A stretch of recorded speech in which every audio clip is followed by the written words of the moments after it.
Tanin Auto Electronix here. Today we are going to talk about the Infiniti G35 again. This is 2005, 2006. We started working on these a few years ago and have finally recently figured out the manual mode issue, which has been a big issue across the board with people. Typically there are issues with the lighting. You might get some flickering backlighting, icons that are issues. Sometimes the mileage has issues showing up correctly or lighting correctly.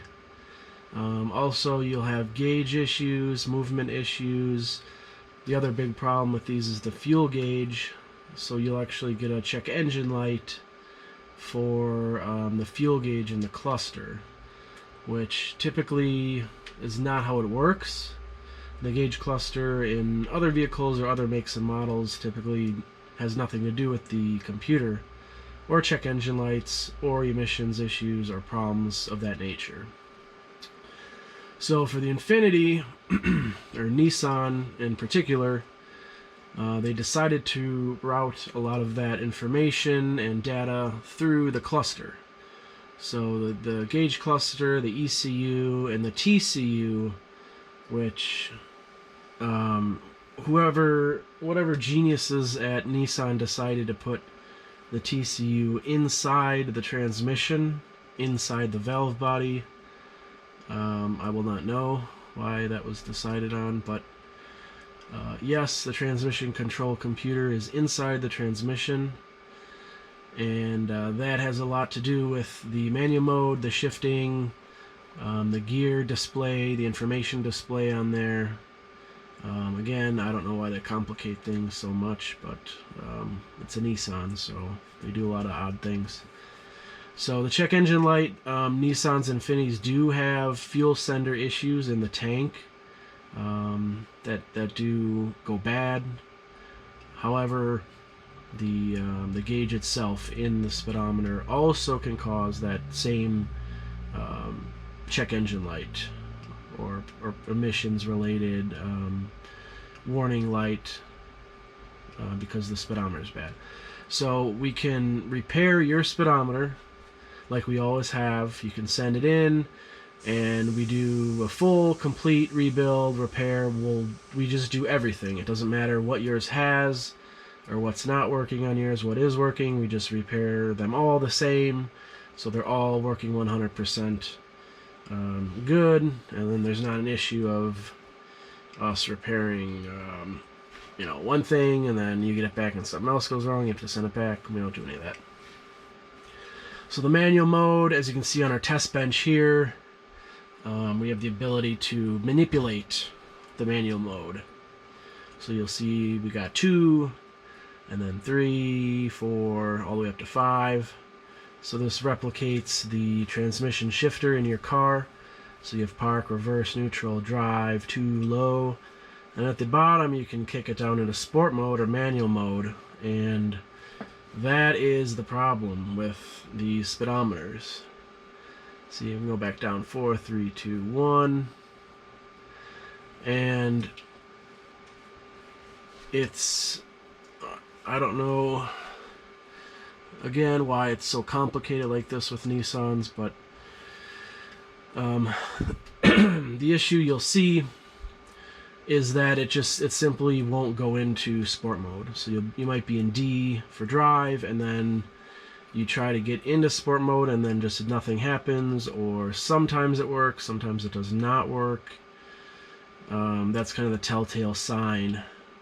And having your speedometer or gauge cluster repaired is a lot more cost effective than replacing the transmission and then still having the same problem, or having a mechanic tell you, well, the transmission's bad, the valve body's bad, the TCU is bad, and you spend all this money and your manual mode still doesn't work. So the manual mode is tied into the gauge cluster. Like you see here, where we got it on the test bench, like I said. And the repair, the solution, we take care of that as well, because at some point, if you don't have it now, you will have it. The 05s were pretty prone to it. I don't know if they fixed the issue in 06, because we have seen some 2006 vehicles with the same problem, so we're just going to go ahead and say all 2006, 2005s have the issue. Looks like they changed the cluster design in 2007 when the car was refreshed and the new cluster was installed, and they have the blue and the white overlay, and then the screen in the center, in the 2008 year. So I'm not seeing any issues. We haven't seen any issues with those, with the same shift mode issues or the lighting issues. So another thing I wanted to mention, if your shift display does not power on, you want to check all your fuses, because the cluster itself is not the reason why that's not on. There's other factors involved, going back, either to the fuse box or potentially all the way into the transmission. So we test it here, we make sure it's working, the screen is good, it goes through all the numbers, and more importantly, it goes through the numbers correctly, because we know what it should do, what it shouldn't do, and we can replicate the same issues going from drive to manual, manual to drive, up, down, everything right here. So we know that when it leaves the building, it's perfect for you, and you plug it in, and we're confident that your vehicle, or at least your gauge cluster, your speedometer, is working how it should. So if you get it back and something still doesn't work, the likelihood is something else in your vehicle. So hopefully that answered a bit more questions about our services, and definitely has more information than our previous videos. So feel confident in sending it in. We'll get everything fixed up for you. We do have some questions about lighting. These, unfortunately, are dyed or painted or tinted orange. So really, the only way you're going to get rid of that orange is if you sand down the overlay, or if some company makes an aftermarket overlay. I don't know. Same with the needles. They're kind of dyed that way. The plastic is red, so there's no way to get rid of that color. Even if you put in white or blue or whatever behind it, it's still got to go through that orange or the red color. So unfortunately, we can't do anything about that. Maybe some people can, I don't know. We're not really focused on that. We're focused on just getting them working properly, how they came from the factory. So if you have any other questions, leave them below. We'll get them answered. If you want to see any other gauge clusters reviewed or powered on or whatever, let us know and we'll get right on it. Thanks for watching. Visit us over at TaninAuto.com, TaninAutoElectronics.com for more information. Thanks.